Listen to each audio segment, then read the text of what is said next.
আছেন একাত্তরে আর চলছে একাত্তর সংযোগ। দর্শক সাথে থাকার জন্য ধন্যবাদ আপনাদেরকে। দর্শক, ভারতের নির্বাচন নিয়ে কথা বলছিলাম। ফলাফলের সর্বশেষ অবস্থাটা যদি দেখে নেই, এনডিএ 290 আর ইন্ডিয়া 235 আসনে মোটামুটি আমরা হিসাব করে রেখেছি। এখন পর্যন্ত হিসাবটি দেখতে পাচ্ছি, অর্থাৎ এনডিএ এগিয়ে আছে এবং বেশ খানিকটা এগিয়ে আছে। কিন্তু যেটি দেখা যাচ্ছে যে জনতা দল ইউনাইটেড এবং তেলুগু দেশম এই দুইয়ের সাথে যদি জোট করতে না পারে বিজেপি, তাহলে কিন্তু ক্ষমতা যাওয়ার যে বিষয়টি, অর্থাৎ মসনদে দিল্লির মসনদে বসার বিষয়টি, সেটি অনেকটা অনিশ্চিত হয়ে পড়ছে। আমাদের সাথে অতিথিরা রয়েছে ব্রিগেডিয়ার জেনারেল অবসরপ্রাপ্ত doctor M Sakhawat Hossain, doctor Abhijit Kundu এবং আব্দুল মোমেন। তিনজনই আমাদের সাথে রয়েছেন। এ কে এম আব্দুল মোমেন, আপনাদেরকে আবারও স্বাগত জানাচ্ছি। এ কে এম আব্দুল মোমেন, আমরা যেটি দেখতে পাচ্ছি যে ইন্ডিয়া এবার বিজেপি এবার একক সংখ্যাগরিষ্ঠতা নিয়ে হয়তো ক্ষমতায় আসতে পারবে না, এখন পর্যন্ত ফলাফল যা বলে। ভারতের সাথে আমাদের যে সম্পর্ক, সেই সম্পর্কের হয়তোবা প্রতিবেশী হিসেবে কোনো পরিবর্তন হবে না, কিন্তু কোয়ালিশন সরকার আর এর ক্ষেত্রে কোনো ধরনের কোনো ইস্যুতে বা বাংলাদেশের সাথে সম্পর্কের ক্ষেত্রে কোনো ধরনের প্রভাব ফেলবে কিনা? দেখেন, ভারত আমাদের অত্যন্ত ঘনিষ্ঠ বন্ধু, আমরাও তাদের ঘনিষ্ঠ বন্ধু, এবং আমরা এই যে বন্ধুত্ব আমাদের উভয় দেশের মঙ্গলের জন্য, জনগণের মঙ্গল।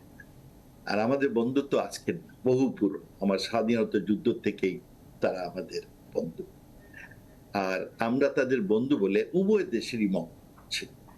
ভারতে যে কোনো সরকার আসুক, তাদের সাথে আমাদের সুসম্পর্ক থাকবে এবং তারাও চাইবে আমাদের সাথে সুসম্পর্ক রাখবে। আর দেখেন যে আগে কংগ্রেস ছিল, এখন বিজেপি আসছে, সব সরকারের সাথেও আমাদের ঘনিষ্ঠতা ছিল। তবে নরেন্দ্র মোদীর সময় অনেকগুলো বড় বড় সিদ্ধান্ত হয়েছে।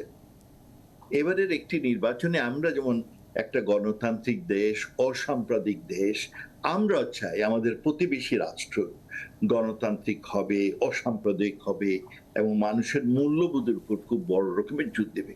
সৌভাগ্যের বিষয় যে ভারতবর্ষ, তারা পরিপক্কতা অনেক অর্জন করেছে। তাদের দেশে আপনার এই মূল্যবোধের যাতে ক্ষয় না হয়, জনগণ তার রায় দিয়েছে। এই যে ভারতের শাশ্বত মূল্যবোধ, সবাই মিলেমিশে থাকা, সেইটা কিন্তু ভারতবর্ষ আবার নতুন করে প্রমাণ করে। আব্দুল মোমেন, একটু যদি আপনাকে থামাই। সম্প্রীতিকালে যে একটা জানি কোন ধরনের নির্বাচনের কারণেই হয়তো কোন ধরনের উত্থান সৃষ্টির প্রচেষ্টা হয়েছে, কিন্তু ভারতবর্ষের জনগণ, তারা অসাম্প্রদায়িক জনগণ, তারা এটা আবার প্রমাণ করবে। আর সুখের বিষয় যে সব দল সাথে যোগদান করেছে। আপনি বলেছিলেন যে ভারতে এই মুহূর্তে যে ইন্ডিয়া গ্রুপের এমন বড় নেতৃত্ব না, কিন্তু জনগণ তাদের, যেহেতু তারা একটা অসাম্প্রদায়িক এবং একটা সরকার ব্যবস্থা চায়, গণতান্ত্রিক সরকার চায়, তারই প্রতিফলন তারা মোটামুটি ঘটিয়েছে। সরকার যেই আসুক, আমাদের সাথে সুসম্পর্ক অবশ্যই বলবৎ থাকবে। যে সুসম্পর্কে আপনি একটা বক্তব্য দিচ্ছিলেন, জনগণ তাদের রায় দিয়েছে। অসাম্প্রদায়িক ভারত এবং অসাম্প্রদায়িক জনগণের যে মানবিক অধিকার, জনগণের যে নিত্যদিনের অধিকার, সেই বিষয়ে ভারতের জনগণ তাদের রায় প্রদান করেছে। ঠিক আছে, মেনে নিলাম যে বিজেপি একক সংখ্যাগরিষ্ঠ হলো না, এখানে অন্য দুটি দল নিয়ে তারা ক্ষমতায় এলেন, এবং যাদের কথা আমরা আলোচনা করছি, তেলুগু দেশম এবং জনতা দল ইউনাইটেড, তাদের যে অতীত ইতিহাস যদি আমরা দেখি, সেখানে কিন্তু আমরা দেখতে পাই যে তারা অনেক সময় তাদের মত পরিবর্তন করে থাকে সময়ের আবর্তে। আমরা কংগ্রেসের সাথে তাদের মত পরিবর্তনের অবস্থান দেখেছি। এবং আপনার কাছে কোনো জায়গা থেকে কি মনে হয় যে যদি একক সংখ্যাগরিষ্ঠতা না হয়, সেক্ষেত্রে ভবিষ্যতে সিদ্ধান্ত গ্রহণের ক্ষেত্রে অথবা অস্থিতিশীল কোনো অবস্থা রাজনৈতিক ক্ষেত্রে তৈরি হতে পারে, যার প্রভাব বাংলাদেশে পড়তে পারে? আমার মনে হয় না এটা। আমার মনে হয় ভারত যে পরিপক্কতা অর্জন করেছে, তাদের জনগণ যত শক্তিশালী, তার ফলে দেখেন এবারে ইলেকশনের আগে বিভিন্ন রকম প্রচারণা হয়েছে। এমন প্রচারণা মনে হলো একটা অন্য ধরনের রাষ্ট্র হয়ে যাচ্ছে। কিন্তু দেখেন, অল সেড এন্ড ডান, ভারতবর্ষের জনগণ একটা রায় দিয়েছে এবং আমি মনে করি সেটা অত্যন্ত সুষ্ঠু এবং নির্বাচনটা সুষ্ঠু হয়েছে। হ্যাঁ, সুতরাং আমার ভারতবর্ষের মানুষের প্রতি শ্রদ্ধাবোধ। আপনি মনে করেন 71 সালে শুধু ভারত সরকার আমাকে সাহায্য করে নাই, সাধারণ ভারতের নাগরিকরা আমাদের সাহায্য, এবং এই যে মনোবাঞ্ছনা সেগুলো এখনো আছে, এখনো বলবৎ আছে। ভারতবর্ষের জনগণ মনে করে বাংলাদেশের জনগণ তাদের সবচেয়ে অকৃত্রিম বন্ধু, আমরাও তাই। জি, brigadier general M Sakhawat Hossain, Bharat একত্রীভূত ভারত এবং ভারতের প্রত্যেকটি বড় দেশ ভারত, সেখানে প্রত্যেকটি গোত্র গোষ্ঠী সমাজ রাজনীতি ছোট ছোট দল সকলকে সাথে নিয়ে এগিয়ে যাওয়ার যে মনোভাব, তারই অনেকটা জয় আমরা দেখতে পাচ্ছি এবারে নির্বাচনের এই ফলাফলের ক্ষেত্রে। সেক্ষেত্রে জনগণও রায় দিয়েছে অবশ্যই, কারণ একত্রীভূত ভারত থেকে তারা সরে আসতে চায় না। সেইখানে যদি এবার কোয়ালিশন সরকার হয়, সেটির প্রভাব বাংলাদেশের রাজনীতি বা বাংলাদেশের সাথে যে দ্বিপাক্ষিক সম্পর্ক, সেখানে কোনো প্রভাব রাখবে কিনা আপনার মনে হয়? আনমিউট করতে হবে। জি, আপনাকে আনমিউট করতে হবে। শুনতে পাচ্ছি না। জি, এখন দেখুন, কোয়ালিশন গভর্নমেন্ট যখন হয়, কোয়ালিশন গভর্নমেন্ট কিন্তু যেই থাকুক, যিনি লিডে থাকেন তিনি এককভাবে সিদ্ধান্ত নিতে পারেন। আমরা এখনো কিছুই হয়নি, কারণ মাত্র হাফ ওয়ে ইসিআই তার রেজাল্ট দিয়েছে, আরো হাফ হয়ে আসতে হতো, গভীর রাত হতে পারে। খুব ধীরে রেজাল্টগুলো দিচ্ছে, যেটা নিয়ে কংগ্রেসের আপত্তি আছে এবং আপত্তি ছিল, সেই হতে আসছে না। আপনি যখন একটা কোয়ালিশন গভর্নমেন্ট করবেন, কারণ এককভাবে এনডিএ এর মধ্যে যারা আছে তাদেরকে নিয়ে এই কোয়ালিশনটা করতে হবে।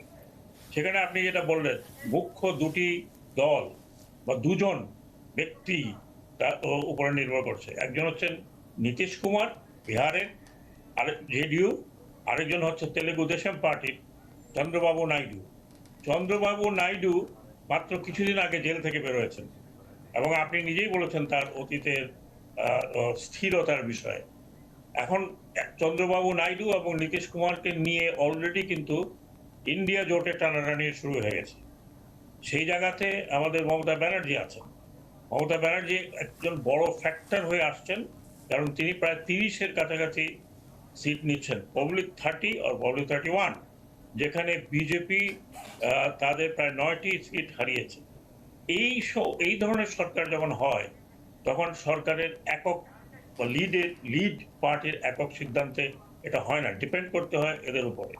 এখন দেখার বিষয় হচ্ছে যে এই জোট, যদিও বিজেপি সিঙ্গেল লার্জেস্ট মেজরিটি নিয়ে আসবে, তাকেই সরকার ফর্ম করতে বলা হবে, কিন্তু সেখানে বড় ধরনের একটা হোস্ট ট্রেডিং এর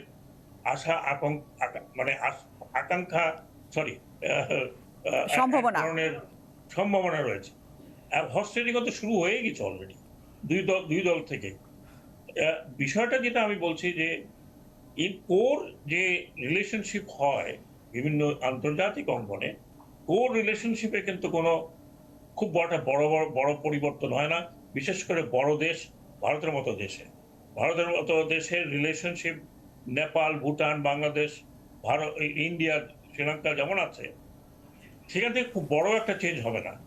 যে চেঞ্জটা হবে সেটা হচ্ছে হয়তো জনগণের সাথে জনগণের যে সম্পর্কটা এখন ভারতের এই অবস্থাতে বাংলাদেশের জনগণের সাথে যে সম্পর্কটা তাদের নেই, সেই সম্পর্ক গড়ে তোলার জন্য কিছুটা পরিবর্তন হতে পারে যদি সেই কোয়ালিশন গভর্নমেন্টে আসে। এটা একটা বিষয়। দ্বিতীয় বিষয় যেটা আমি বলছি, যে বাংলাদেশের জন্য বর্তমানে যে বড় প্রশ্ন দাঁড়িয়েছে, এখানে আব্দুল মোমেন সাহেব আছেন, ওনার সামনে তো আমি পররাষ্ট্র নীতি বা জিও পলিটিক্স নিয়ে কথা বলার লোক নই। যে বড় প্রশ্নটি আছে সেটি হচ্ছে তিস্তার পানি বন্টন। তিস্তার আমি শেষ করবো, কারণ আমি চলে যাবো একটু পরে। তিস্তার পানি বন্টন নিয়ে কিন্তু আমরা একটা টানাপোড়েনের মধ্যে আছি, একদিকে ভারত, একদিকে চীন। সো এই জায়গাতে আমাদের বড় জিনিস দেখতে হবে যে পশ্চিম বাংলার দোহাই দিয়ে তিস্তার পানি বন্টন হয়নি, এবং এখন আবার মমতা ব্যানার্জি আরো শক্তিশালী হয়ে আসছে। সেই জায়গাতে আমরা কতখানি সমস্যার মধ্যে থাকবো, পড়বো, বা এর সলিউশন আদৌ হবে কিনা, আমরা কোন পথে যাব, এটা হবে বাংলাদেশের সামনে সবচেয়ে বড় প্রশ্ন। যখন এনডিএ সরকার আসুক, অথবা ইন্ডিয়া সরকার আসুক।